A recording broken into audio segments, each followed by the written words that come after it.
Hello, good morning, everybody. Good day and good evening for those in other parts of the world. Today, we are talking about becoming a better tech diver and giving tips on Trimix and Rebreather. Okay, this is our first session of the day for our webinar. Please do, if you have any questions, please post in our Facebook comments. I believe all the moderator and panelists and experts here will be able to answer your questions promptly. Okay, my name is Carter. I'm the organizer for the Apex.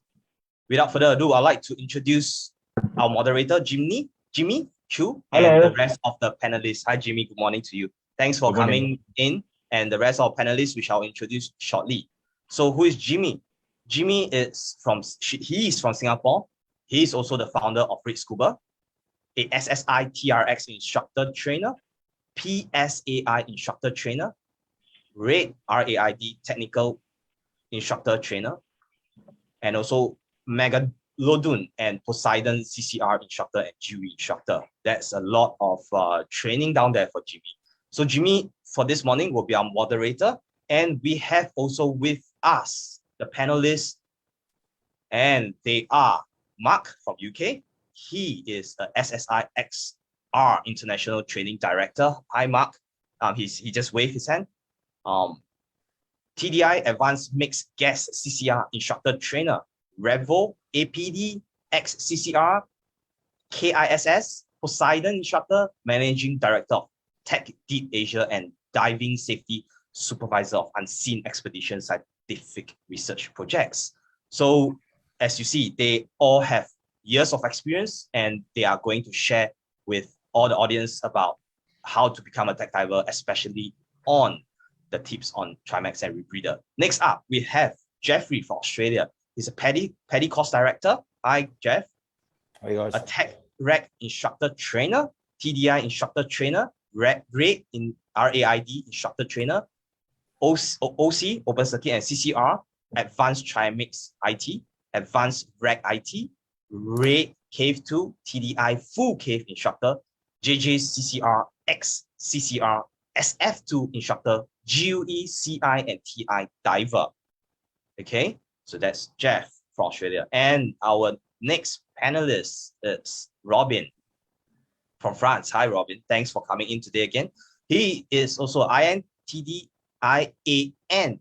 diving instructor, cave instructor, explorer, Triton rebreather instructor, and general manager of Sulawesi Dive Track.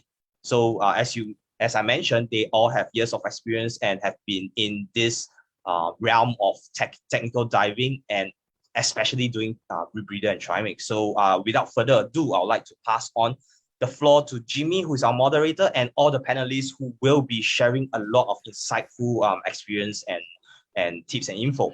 Over to you, Jimmy. Hi, thank you. Good morning, gentlemen. Welcome to the room and share your experience with the audience. First, looking forward to being here. Thanks for this, Jimmy. Yep. Can you hear me, right? Hey, Jimmy. Okay, my first experience with Rebreather is back in 1990 when I with Singapore Navy. The very first Rebreather I'm using is a Dragon La5. I believe you guys are familiar with that. And then Lasix, Frog, and Amphora. I start to use ECCR back in 2009. Megalodon is my very first purchase CCR. Then Poseidon 6 and 7. Symmetric and then CDRSE, the clearest rival life-saving equipment. So my most memorable experience is since I'm using all the military rebreather, I thought if I buy a Megalodon, I just use the Megalodon. I will not carry many stages, but I'm wrong. So when I first enrolled to the Megalodon CCR, my instructor told me that I had to carry more stages. And that is maybe Jeff would like to share with us what is your first rebreather and what is your memorable and unforgettable experience with the rebreather. Hey team, how's everyone doing? Okay, so my first experience with the rebreather was the tri days we used to conduct on the island I lived on for 20 years on Cuesta was just a rebreather tri day with rec diver Jamie McLeod. He had his inspiration out, so I tried that one day. Sort of got my taste for it. I proceeded to do my course on the inspiration. It was okay. It was enjoyable, but it wasn't until I got to Dahab and I was doing some sub 100 meter dives on open circuit that I got a real insight into the benefits and the exploration possibilities for rebreathers. Diving the blue hole with rebreather divers in there, you could really see the benefits of them. Coincidentally, one of my more enjoyable dives was a dive from Bowles on the open sea through the bottom of the arch into the blue hole. And as I was sitting there on my deco, Krzysztof Stowalski was actually in the water, and not to my knowledge then, he was actually doing his deco stop on his world record attempt. So to actually see him in the water and see him on the rebreather really perked my interest. So from then on, I sort of pivoted and headed down the rebreather route. So that was an interesting experience, actually, to see these guys break the world record using that sort of equipment. Was sort of like an inspiration for me in a way to drill and to get deeper into rebreathers. Okay. Thank you, Robin. Okay, so hi guys, thanks for having me here. So as far as I can remember, my first experience in Rebreather was in 2014. So that was an interesting experience, actually, to see these guys break the world record using that sort of equipment. Was sort of like an inspiration. Okay. So yeah, I was saying that my first experience was in the Lot, so it's basically the French cave country, and I had the chance to try the Triton Rebreather with my cave instructor Pascal Bernabe. And yeah, well, after that I was hooked up, and I decided to well, work my ass off to get enough money to buy one. And my point when buying a rebreather was that I was kind of reaching a limitation for cave penetration in open circuit. What I mean by that is like when you go into cave, at some point you want to go further and further inside, and you have to bring more and more tank. And yeah, at some point, like bringing 4 or 5 tanks is just too much for me. So I decided to buy one of these expensive machines. And then I used it. So I took my course in Bali and Wakatobi, so where I live actually nowadays, with Christian Ilen. And after that, I started to work my way into cave CCR until the day I use my own unit, the Triton, to do one of my longest push dive in a cave here, so a cave named Laolawi, which is now the longest underwater cave in Indonesia. And thanks to the Rebreather, it allows me to go like around 3.5 kilometers away from the exit. So that was definitely my my best souvenir with Rebreather. But yeah, before that, I basically been inspired by seeing all these people doing like crazy exploration in Thailand, in Bahamas, in Mexico. And as I'm considering myself a nerd, I knew since the beginning I was going to buy one. And then I had the chance to meet all these people along my diving career. So Pascal, Christian, and other mates. And yeah, they transmit me their knowledge. And now here I am, diving my Triton. Thank you, Robin. Marc Crane? Yeah, hi there. Good morning. Morning, guys. Morning, Jimmy. Thanks. Thank you very much for having me. Rebreather experience. I actually have been around rebreathers since like since I started diving, which was about the mid 90s. And I was always like, wow, these are an amazing tool. They look cool. You know, you can dress like a ninja and not get arrested. And the unfortunate thing is I didn't actually have enough pocket money to seriously get involved in rebreathers at the time. I was a younger man then. So I actually probably got into rebreathers good and proper while I was working in the Red Sea in 2002. Much like Jeff, I started off probably like we all did back then on the Inspiration Classic. And it was primarily now being used as a tool for deep reef, deep reef research that we were doing. Also, a lot of the wrecks that we had there in the Red Sea, they were in that kind of a lot of the new kind of interesting stuff was in that 60-meter plus range, where then going open circuit. We couldn't afford it, even with discounts from our employers on gas costs. It was still massive gas bills. None of us at that time also felt brave enough anymore to do the kind of pioneering early day deep air stuff. And I was fortunate enough, the dive center I was working for, the company I was working for, they were very into the TekDiving scene, very much into the rebreathers. And I was then kind of like, moved into using the rebreather as a tool. For a lot of these kind of research or exploration stuff that we were doing up and down the Red Sea. So I think one of my most memorable experiences on the rebreather, I've had a few. I can actually still remember my basic user course.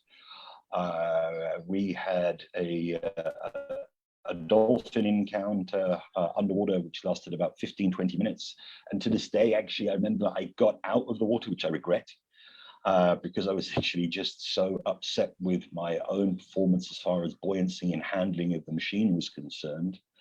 I think I just basically spat the dummy, had a hissy fit, and got out, which is not cool. But fortunately, over the years in diving in different parts of the world, I've had the opportunity to experience an amazing array of things underwater while using rebreathers.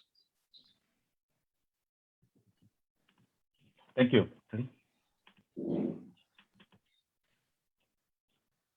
Why rebreather? What's the thing that we love about rebreather and something that we hate about rebreather?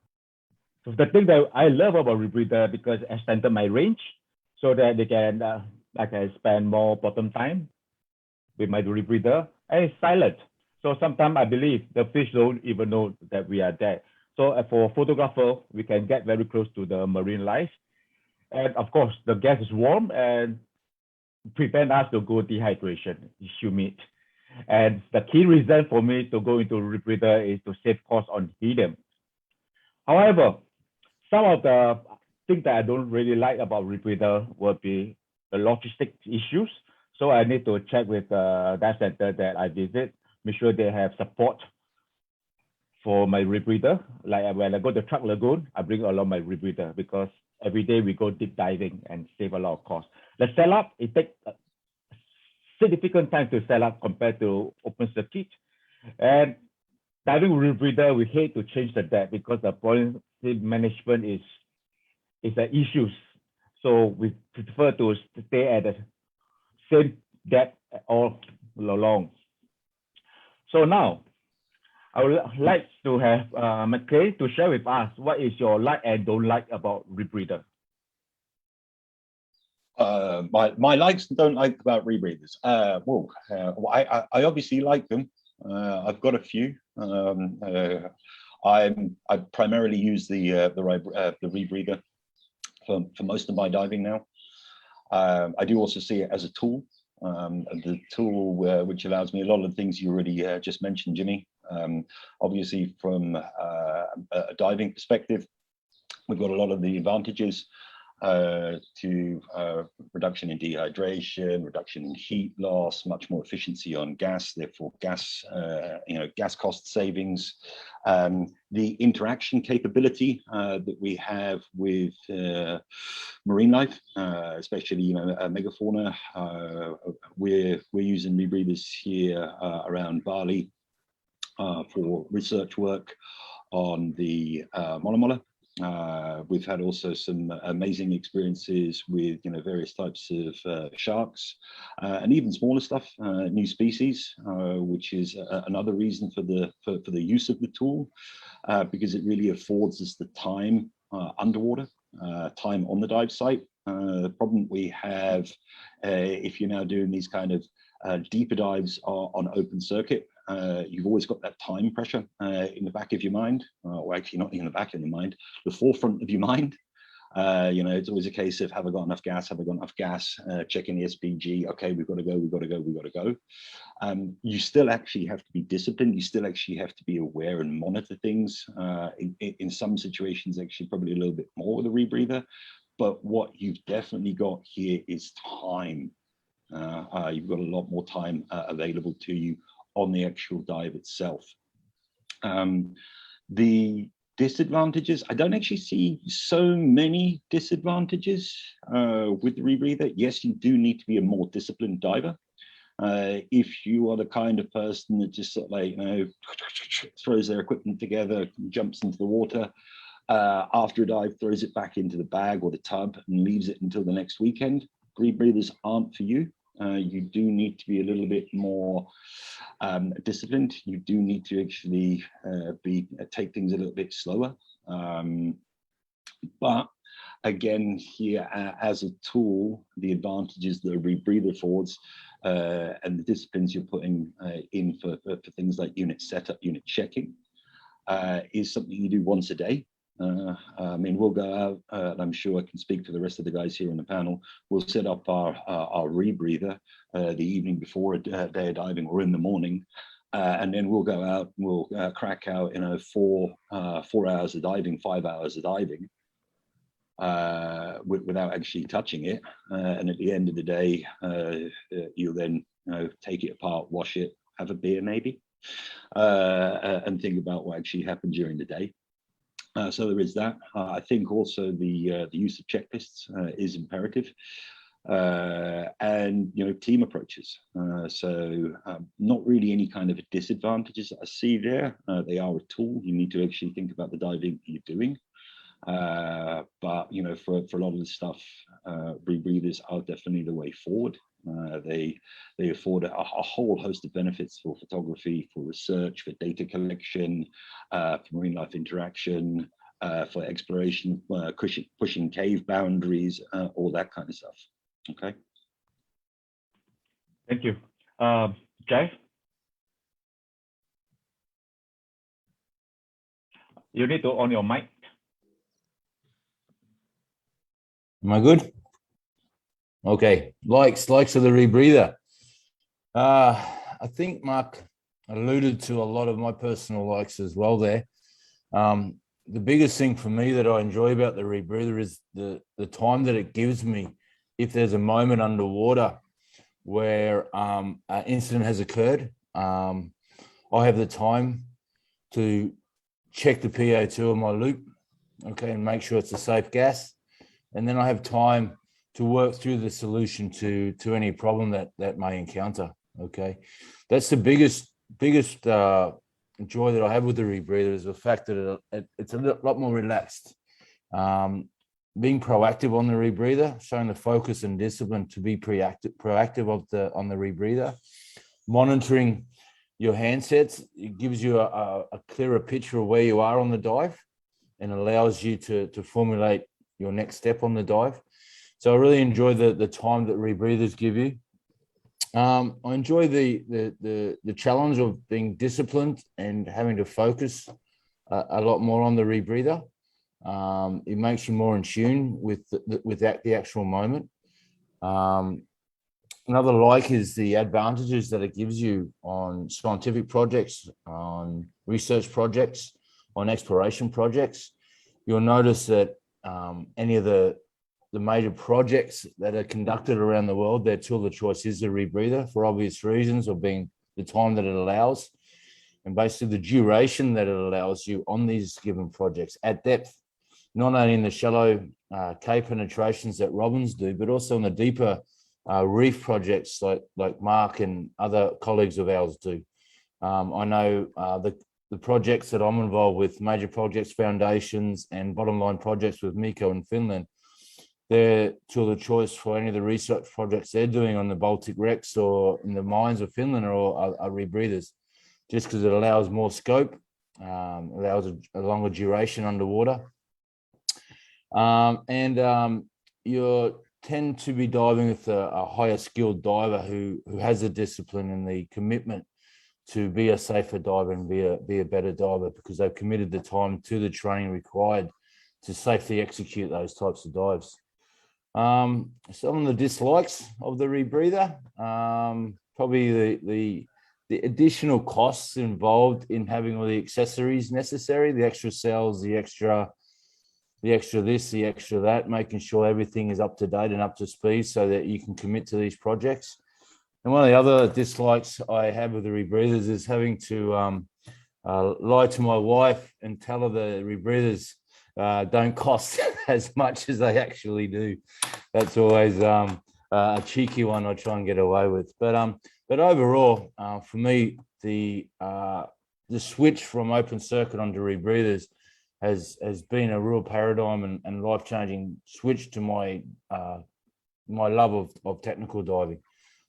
Without the positive aspects that rebreathers gives us to the diving, I wouldn't have had the opportunity to be sitting here with my colleagues here and have the opportunity to travel the world and experience some of the diving that I've been fortunate to do. So yeah, over to you. Thank you. Robin? So first of all, I think one of the main advantage of Rebreather, it looks cool. Okay, I have all this bunch of picture with my blue mustache that can I use for my Tinder profile, and it definitely works.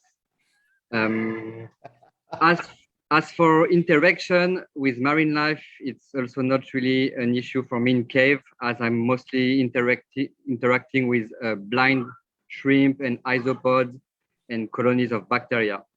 But on a cave diving perspective, as Marc said before, Rebreather is used as a tool actually. So it may be suitable for many kind of dive and not for some other kind. But the two main things I can think about when we're talking about cave CCR diving is the time advantage. So the time advantage that Marc and Jeff was talking about. For us in cave diving, we're more talking about survival time. So when you're diving in a cave, especially in open circuit, and you have any problem that arise, the thing is in cave, you cannot access directly to the surface, okay? So as soon as your exit is delayed for any reason, so this reason could be being entangled in the line, could be losing your guideline, could be losing your body, have to conduct a search. So when you're in open circuit, the clock is ticking, and it's ticking fast. So your available supply of guys is very, very limited. And the SPG is just getting close to the zero by the minute. Especially when the stress arises, your air consumption can double or triple very quickly. With Rebreather and the capacity of recycling your gas, you basically have way more time to deal with any issue. You have more latitude and more gas available, and you basically have some kind of peace of mind with you. So of course, this peace of mind can be counterbalanced with other problems that can arise technically with the Rebreather. But when we're talking about emergency, the Rebreather really helps you to have more survival time. The second point, on my opinion, is the absence of bubble. So you have to know that when you explore a cave, so when you're the first human to enter a cave, you have a kind of phenomenon named the percolation. So while you're entering the cave, your bubble are going to dislodge the silt that is on the ceiling. It has been here for millions of years. And you will basically almost 9 times out of 10 will come back in zero visibility. Because while you're getting inside the cave, your bubble is going to make the silt fall down, and you're basically going to be diving into coffee or into milk. Especially here in Sulawesi, as the limestone is very young and very crumbly, that's something we encounter almost every exploration dive. With the rebreather, no, you don't have this issue because you don't exhale bubble. So because you don't exhale bubble, you're not disturbing the silt and you're not disturbing the visibility. And it just makes the dive more enjoyable. Okay, so when you get inside a cave for a couple hours and then you know you have to come back with like half a meter of visibility, then it's of course less enjoyable than knowing that you're going to be able to see where you're going thanks to the rebreather. As for challenges and the thing I don't say dislike, but I'll definitely challenge is the fact that caves are a very, very harsh environment for equipment. And at some point, the equipment will fail. So it's not about does it fail, it's more about when it will fail. And yeah, when you have a rebreather failing after like hiking a couple hours in the jungle, you need to carry enough spare with you. So it suddenly increased the logistic dramatically. And yeah, so you have to plan that. So that's why actually I choose the Triton because it was perfect for my specification. So it's very simple, it's small, and you can basically service most of any failure on the field. So yeah, that's for me the main challenge is that as soon as I'm talking cave CCR diving, I need to bring my personal big O2 tank, I need to bring my booster, I need to bring my own compressor, and suddenly a small expedition that could be deal with like 2 people become like a very huge enterprise. So on top of that, yeah, the cost involved with the soft-no-lime, the helium is very, very expensive where I'm living, and it's a pain to import. So yeah, it makes it quite harder. So yeah, it depends on the kind of dive I'm gonna do. But if I don't need it, that I don't bring it, and I'm okay with my pair of 4 liter in my backpack and my mask in my pocket.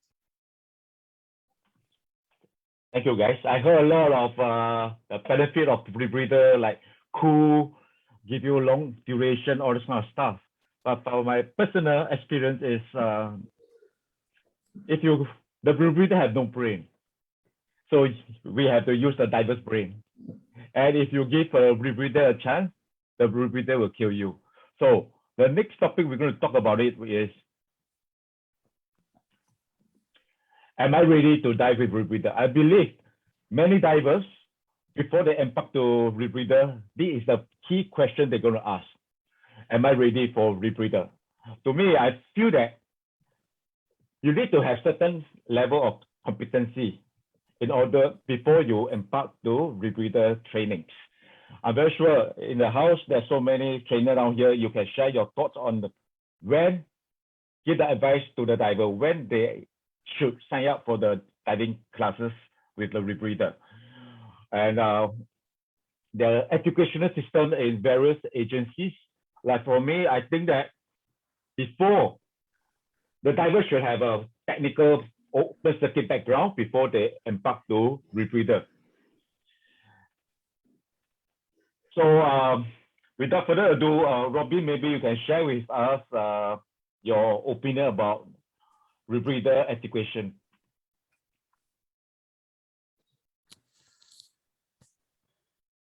Sorry? Yeah. Sorry, it was just a big truck passing by. You know, Indonesia is like, can be very noisy sometimes. So yeah, well, on my opinion about when can you start diving rebreather, it's not really about, I mean, nobody is born like a talented rebreather diver. And as you're gonna start your rebreather training, you're gonna basically realize that you're starting all over from zero, even though you're a super crazy trimmed open circuit diver. So it's not really about when, in my opinion, it's about your mindset. So are you actually ready to get involved into this? So rebreather diving is not like, you know, recreational diving, you can have your certification and dive a couple of times a year during your holidays with your family, and that's perfectly fine, and you're going to be safe and enjoy your diving life your whole life. With Rebreather, you need to get into the proper mindset, and you need to be serious about what you're doing, and you need to be involved, you need to be consistent. If you dive your Rebreather once every 2 years, then you're going to have problem. So yeah, it's really, I think, on my opinion, about how ready you are to be dedicated to your training and to your unit. Then of course, yeah, the core skill that trim and balance are of the essence when you start your Rebreather training. But I mean, you can also learn that during your course, but it means, of course, your course will be way longer than if you just have to focus on the machine. And I would do the same parallel with the cave diving. If you come and want to learn cave diving plus buoyancy plus trim plus the core skill, then your course is probably gonna last like 1 month. If you already like spot on everything, then you will be, of course, more efficient about your learning. Then about the training agency or dive instructor, on my opinion, the most important is to go for the right instructor. Okay, at this point, the agency doesn't really matter, on my opinion. You just want to choose an instructor that actually dive the kind of dive you're planning to do. Example, when I will feel the need to go past the 3-digit depths kind of dive in CCR, I will probably contact either Jeff or Marc, because I know that's the kind of thing they're doing on a daily basis. Okay, so yeah, choosing your instructor is really important. And at this time of your dive career, you cannot go cheap. Okay, so it's not about looking for the cheapest course, because if you get the cheapest course, you're probably going to have the quality related to the price you're ready to put in. So yeah, do your homework, look about your instructor experience, and yeah, if you pick the good instructor and the good connection also, so it's important, it's a human connection with your instructor, then you're going to have a wonderful experience. That's all. Marc Crane, what about your thought? Me on the education. Yeah, I mean, definitely, I fully agree with all the things that Robin has actually said there. I think one thing when you're moving into rebreathers, what you've got to actually ask yourself is, what do you need a rebreather for? Why do you require this tool, and what kind of diving are you doing? I'd say rebreathers are probably more useful for the committed diver. Somebody who is only doing a few dives each year doesn't require a rebreather. However, if you're doing any kind of cave stuff, wreck stuff, if you like going into the lesser explored or lesser seen wrecks in that depth range, outside of recreational 40-meter range, the rebreather is a tool for you. Do you have the necessary discipline to actually then handle the rebreather?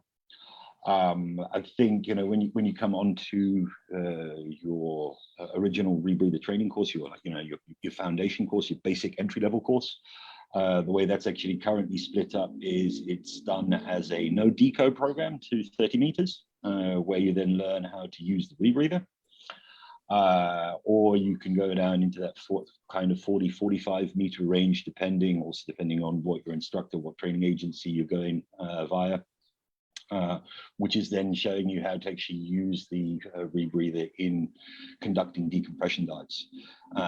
You need to have your core basics, your core fundamentals dialed in here. As Robin already said, buoyancy, yes, you're going to have to readjust but actually having those core kind of water skills, being comfortable, being confident in the water is absolutely critical. Having a good understanding of executing decompression dives is critical, because your initial rebreather course isn't there to teach you how to dive the rebreather and deco. You either, you do one or you do the other. So if you've got any kind of decompression diving experience in the background, you need to have those core fundamentals in. I think also things like awareness, team awareness, situational awareness are aspects that aren't actually as widely discussed or taught within the greater rebreather community. So it's something here that you should actually also follow up on. So good fundamentals, good situational and team awareness, and those communication skills. And those are the kind of things you're going to need to actually be a successful rebreather diver. You need to also ask yourself here, like I said at the beginning, what are you using it for? And I find actually, if you're now somebody who does want to see those kind of wrecks in the deeper than 40-meter range, you got no way around it than a closed circuit rebreather. And when you're actually then diving the rebreather, you end up probably diving more at the top of your game, with divers that are actually going to make you better as well as an individual diver. Increasing your own knowledge, your own experience, your own awareness. The thing that I find a lot with students, both past and present, they come in and they've got mixed gas certifications on open circuit, and you say, when was the last time you actually dived mixed gas open circuit? And I'm like, whoa, last dive at a course. Gas bills are a bit expensive, so you don't actually stay current, you don't stay up to date, and you're not actually practicing those core basic skills, and you're not actually practicing those more advanced skills. Whereas if you're now diving on a rebreather, you've made all of that kind of investment in time, money, effort to get there, and you then worked out that there is the ideal tool for something that I'm personally passionate about, which is deep brief and deep rec stuff. And you'll then go out and you'll use that tool, and you'll keep your skill set sharp. And you'll develop, further experiences. You'll get a deeper understanding. You'll get a deeper knowledge. You'll come up with better protocols and procedures, which ultimately make you and the entire community better. Okay. Okay. So the question was, when is a good time to start the rebreather training? For me, my advice has always been, once you're very comfortable at that level of open circuit technical training. For me, the bottom level of open circuit tech training would be a T1 diver, extended range diver. Okay. But at a level where they're very comfortable and confident and not so focused on themselves, their situational awareness has opened up and they're starting to think outside of the box a little, because they're comfortable with their configuration, they're comfortable with their skill set.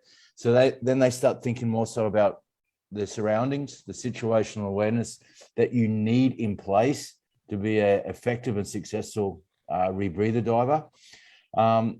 Having an understanding of buoyancy, not just being able to say, right, I breathe in, I go up, I breathe out, go down, but understanding the effects of buoyancy, of gas changes. Reason being, it's a complete paradigm shift, going from technical open circuit to rebreather diving in relation to buoyancy, in relation to trim. So understanding those key concepts and how it applies, how your breathing rate will apply and how your breathing rate will change between open circuit and CCR. So you can be also focused on the situational awareness that you need to be successful in that type of diving. The rebreather training is quite challenging. So you need to be able to take a step back and understand that you're starting again. So you may be a very experienced, or what you think is a very experienced open circuit technical diver to extended range, to Trimix.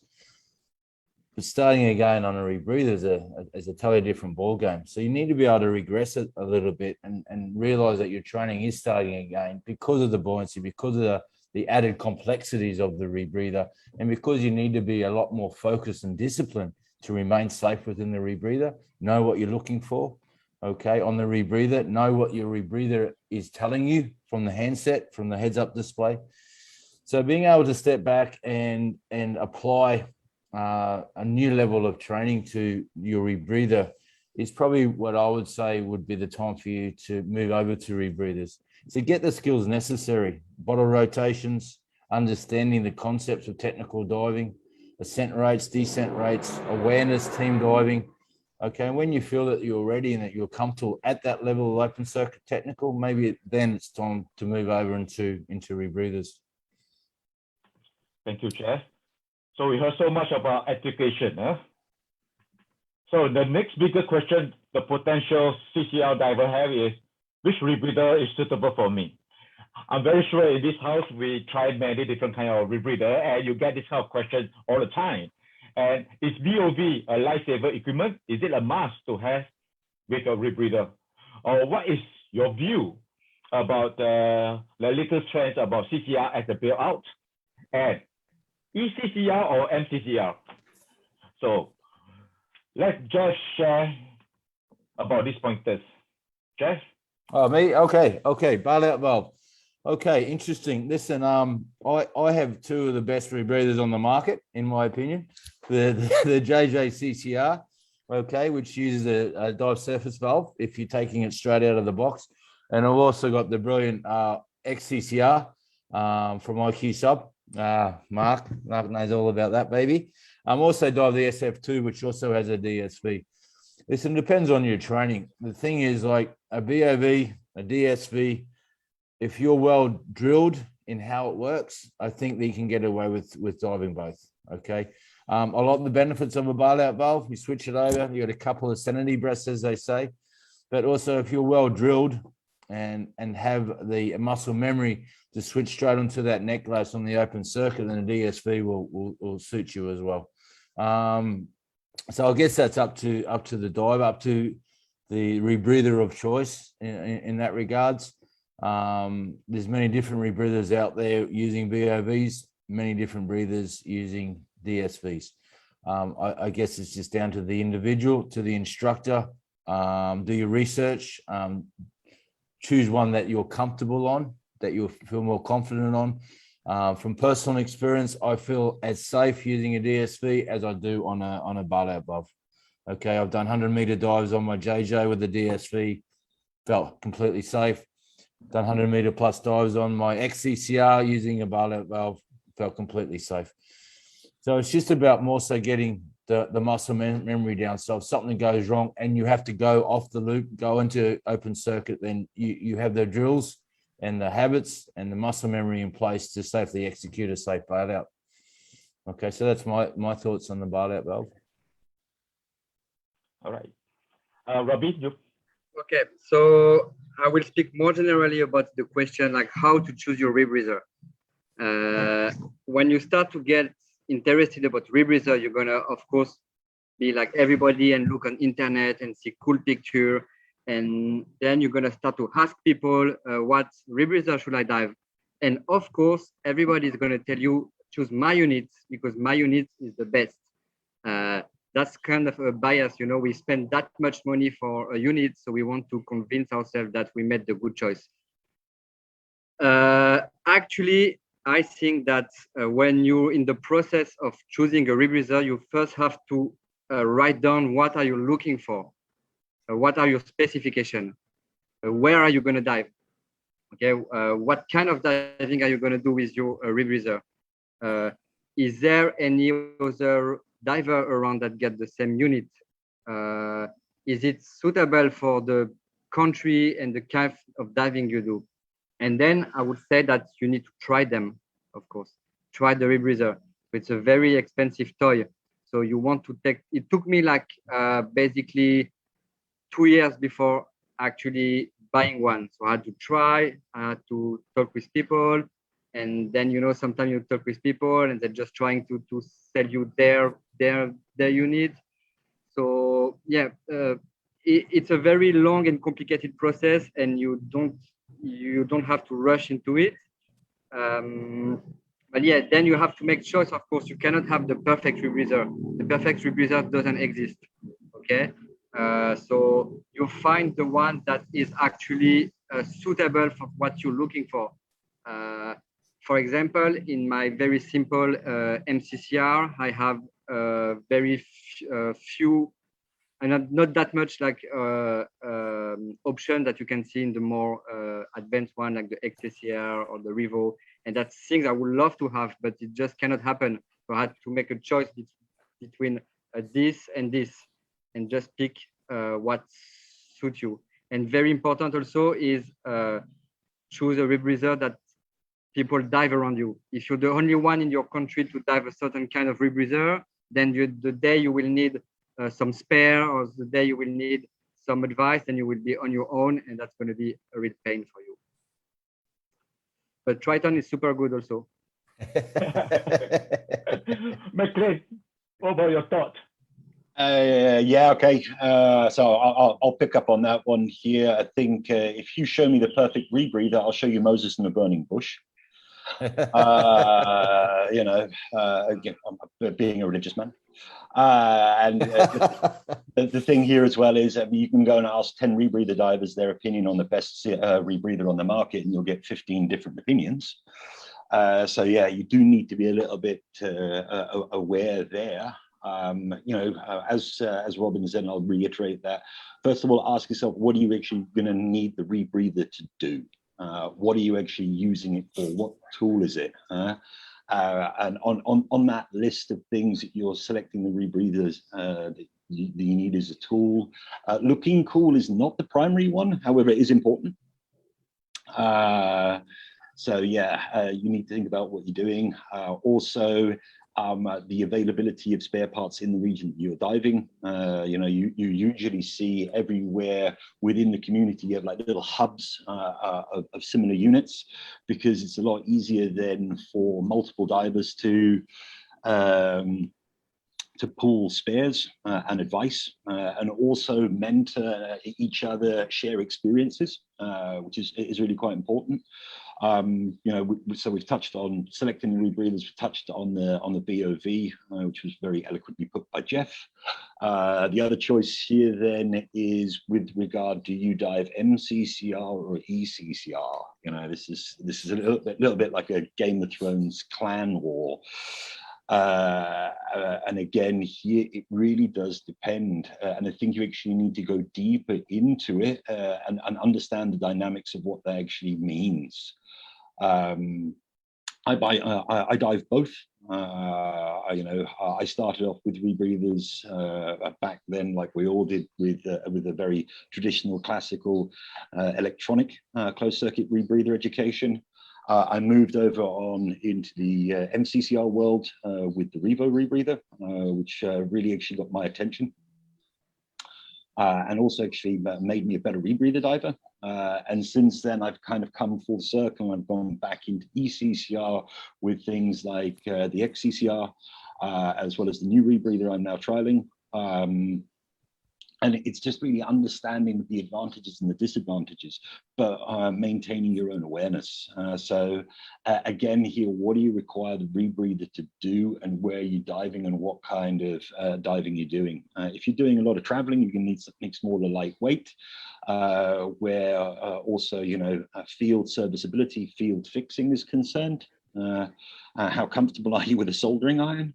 Is another question. We're all addicted to that when we dive rebreathers.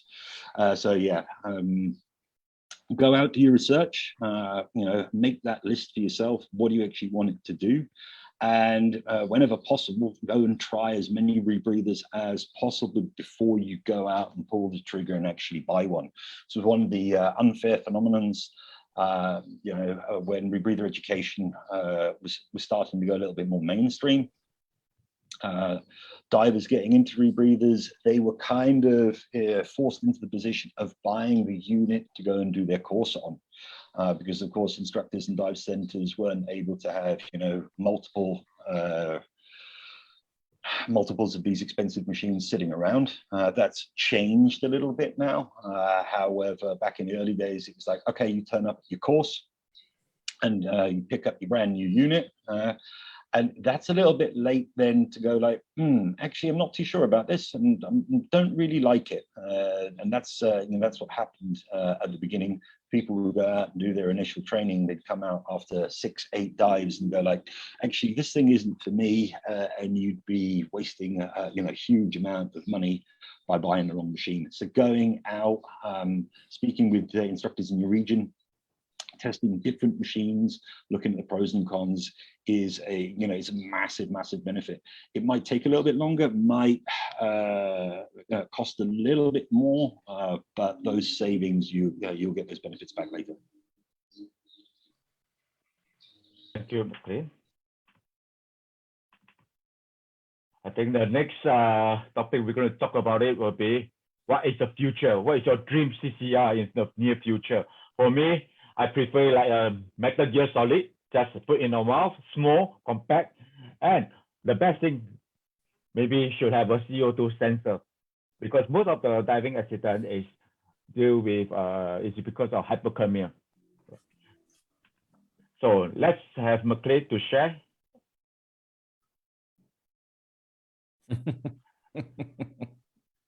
Me, I'll come off mute. I'll come off mute. As far as the future of Rebreathers, what I would actually like to see, yes, it's already actually made a massive kind of jump in the last 10 years. Don't forget, I think Rebreathers, they are becoming more mainstream, more popular. But they are still a niche market. Therefore, research and development costs are, substantial for manufacturers for the prospective amount of units that can be sold. There's more competition in the marketplace here, which is a good thing for us as end users, because of course this then expedites the technology. I think actually what would be good to see here in the next years, and I know one manufacturer is already promoting this, meaning there's going to be more of that, is a solid state oxygen sensor, because oxygen sensors are the weakest link, in my personal opinion, in the rebreather. So seeing something here that is more reliable is going to be a big welcome. Just because we then actually have better monitors, better sensor technology, it still actually requires divers to monitor that information, and that goes back to those earlier things here about being, disciplined, being aware, because if we look at now kind of accident analysis, I think probably the biggest thing that is causing issues within the rebreather community nowadays is a lack of oxygen. So with all of these technological developments, technology is great, but still the end user, the diver, the operator in the water needs to understand what's actually happening here and be aware and look at that. So yeah, I'd actually like to see some more reliability as far as oxygen monitoring is concerned. A little bit of an approach on training actually to move away just solely kind of looking at your primary controller, which is what happens a lot, using backup or pendulum monitors, like head-up displays, etc. To greater advantage to actually develop discipline in end users. I think that's something for the future. I think also in future, as far as rebreathers are concerned, we're all going to be using a light helium-based mixture, even on entry-level programs. I think that's a massive kind of thing for general safety. Good. Jeff, what about your thoughts? Okay. So the future of rebreathers, for me, it's very bright. I'm seeing more and more entry-level divers interested and enthused by the images that they're seeing of rebreather divers. It's intriguing for a lot of divers, the use of this technology to extend their time under the water, to extend their exposure to the wreck, to the reef. I think the rebreathers in general will become more prevalent. Also via social media will drive that. You're seeing dive influencers posting images of rebreather divers around the world on amazing wrecks in Malta, the wars off Gili, the caves of Sulawesi.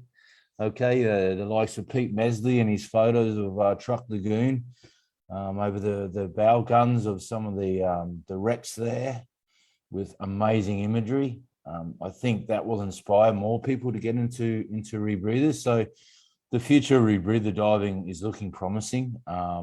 Just got to look at the costs of the rebreathers, and people need to accept the fact that rebreather diving is a challenge, but the rewards of the end user once they become comfortable on the rebreather are outstanding or immense.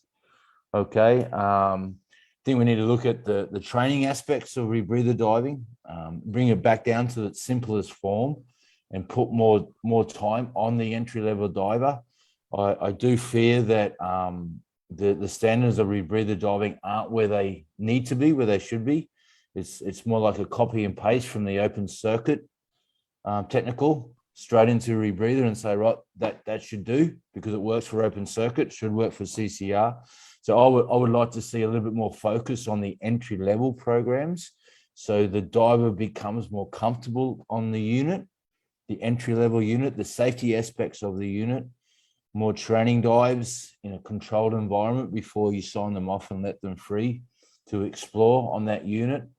The technology that Mark alluded to, I think it's quite advanced that it is. There is progress for more advancement. So I think the units are becoming safer, and because they're becoming safer, because they're being more visualized in social media, I think the future for rebreathers is very bright, and looking forward to being part of that. Thank you. Lastly, Robin, share your thought. Yeah, thank you guys. I received pressure message to keep it short. So yeah, I mean, for the future of rebreather, I'm still kind of trying to figure out about the present. So I'm not gonna spend too much time talking about the future. But what I'm looking at now is the use of dual rebreather. So especially for cave exploration, this is like a practice that's becoming more and more common, even though it's still like a very, very, very limited niche market. At some point when using a rebreather, you still need to carry your bailout gas. So the more you get inside, the more you get deep, the more bailout you have to carry, and you're kind of defeating the purpose. So with the rise of this generation of chest-mounted and lateral rebreather, I think that dual rebreather has some kind of an avenir. And yeah, that's what now I'm looking into it. But of course, it would involve buying a second machine, get second set of training, and it's just the beginning of big financial problem for me. Yep, that's it. Thank you.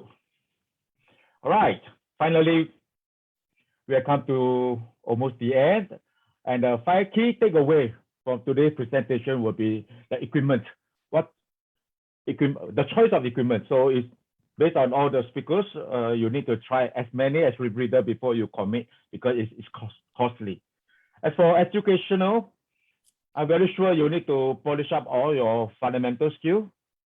You yourself know that you are ready for the rebreather, or your instructors, the potential instructor will advise you whether you are ready or not.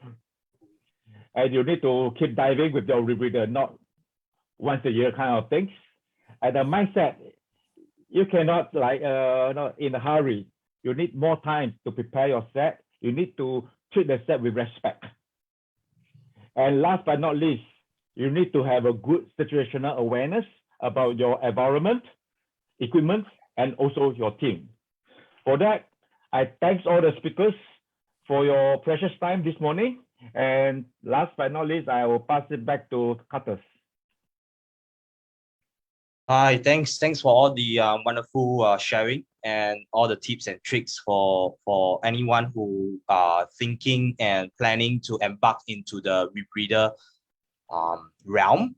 So please remember, although the session ends, please use the comment to ask question away to our speakers here, especially committed today to answer all the questions on Facebook comment box. So thank you, Jimmy. Thank you, Jeffrey. Thank you, Mark. And thank you, Robin. Thanks for this wonderful very much. sharing. All right. Thank you. Thank Cheers. you. See you Thank next you. time.